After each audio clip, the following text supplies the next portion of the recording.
So now we are in the last example for statics of weighted bodies. I mean the example for the Mohr circle or the application of the Mohr circle. So based on what you have seen, so this is the problem and this is the diagram. So let's read the problem first before analyzing the diagram. So the problem is for the rectangular shown, so this is the rectangle, compute the value of I sub u, I sub v, and p sub uv with respect to the u and v axis. So it is a rotated axis with 30 degrees angle. This axis are inclined 30 degrees counterclockwise. So going, so from x, 30, from y axis 30 to the x and y axis. So accordingly, the moment of inertia and the product of inertia are first found with respect to x and y axis as follows. So ito na. So this is the formula. So since this is the figure is rectangular, so we have our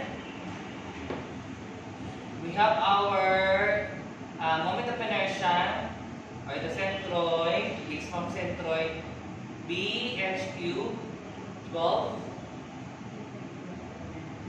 So I sub y is h b cube 12. No, I sub y.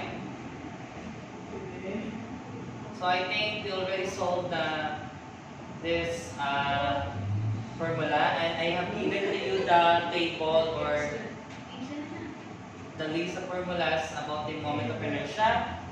So let's have these filled out with the given values. So B is 6 and H is 12. 6 times 12 cube over 12. Therefore, our answer is 864 inches to the power 4, and this one is 12 times 6 cube over 12. Now our answer is 216 inches to the power 4.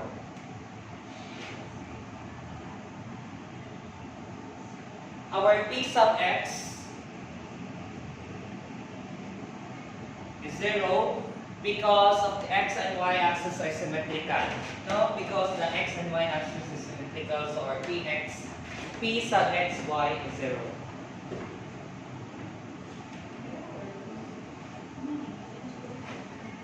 Based from this given and solved value, let's have our coordinates so that we can form the Mohr circle. So we can plot this rectangular coordinate system. So our A, or let's say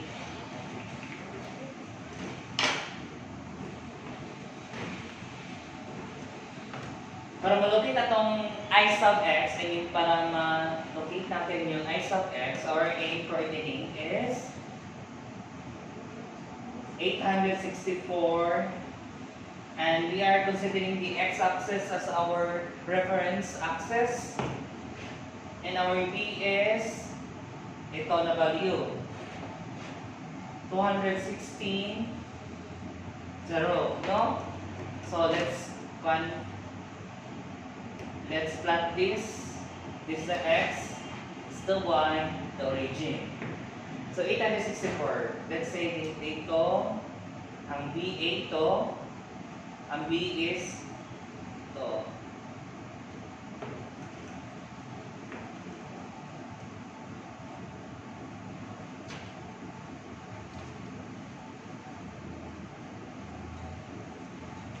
And based sa rule number 2 na the diameter would be the difference of A and B. So ito, diameter ng circle. So our C now is, let's solve. Our OC. Our OC is 864 plus 216 divided by 2 equals to 540. Ito, 540 to, ang C. So this is circle. I know it's not perfect. So let's plot.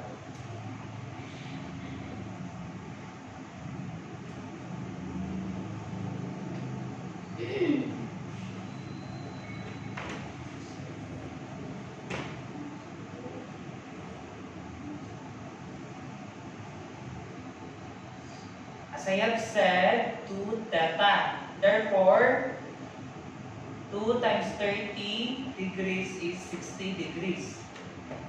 No? And this is our R. Our R is divide 2 naman ng OC. 450 divided by 2 is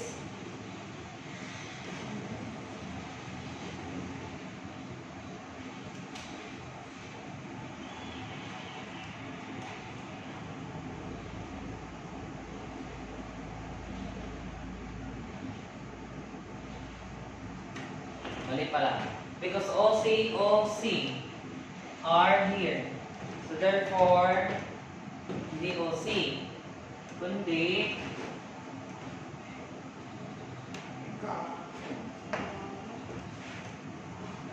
A minus, diba? A minus ng B as C ay diameter. No?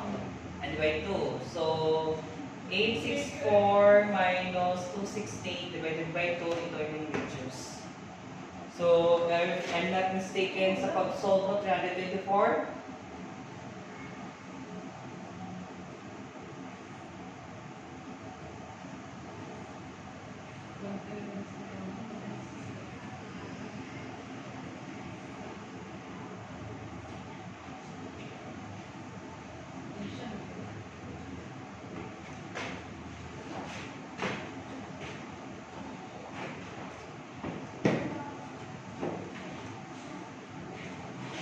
So accordingly, let's plot this as B and ito ay E.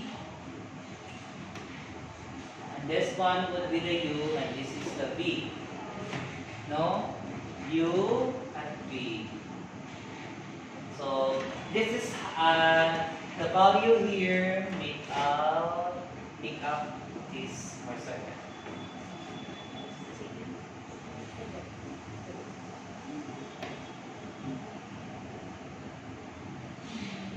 So upon analyzing, we have the R as 324. And we are asked about the I sub U and I sub B as well as the TUV, T sub UV. So to be able to solve the asked question, and let's go back sa rule number 3. Wherein rule number 3 said that D is equals to I sub U and P sub UV as well as sa E. I sub V and P UV with the opposite sign. No? With the opposite sign.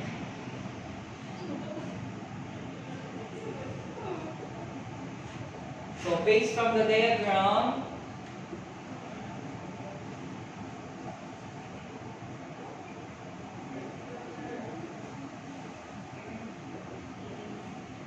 I sub U equals to OC plus CD equals 60.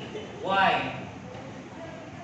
I sub U, so our I sub U is here.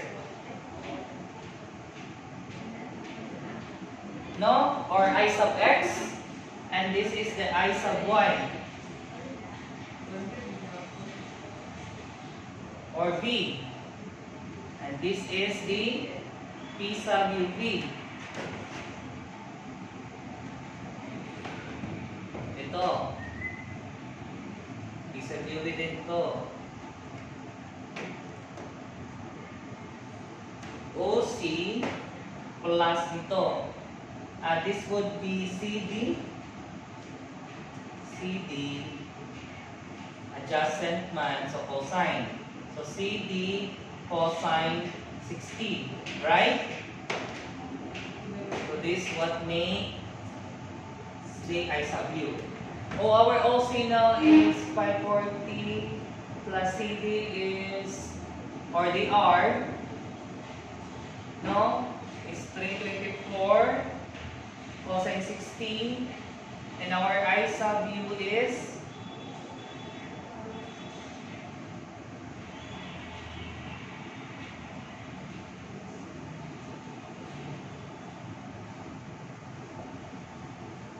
702 inches to the power of 4.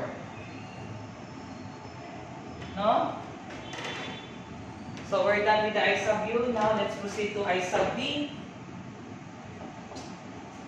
So based on what you have seen or observed from the diagram or Mohr circle, I sub v is OC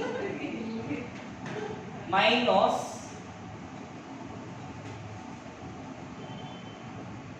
no, same lang to, no, 60 and R din dito plus and minus R cosine 60, right? Pwede kayo mo dito, this is R. Our CD is R. This is the CE, this is the CD. So OC is 540 minus 324 cosine 60. 540 minus 164 equals to 378 inches to the power 4. So this is our answer for I sub V. And our P sub UV is P sub UV, but based from the considered no R 60 ito. From here, this would be the P sub UV. Be able to solve here, so ang gawin natin is R opposite ng angle sin 60. Right? Therefore, our answer is 324 sin 60 is 281 inches to the power of 4 for P sub UV.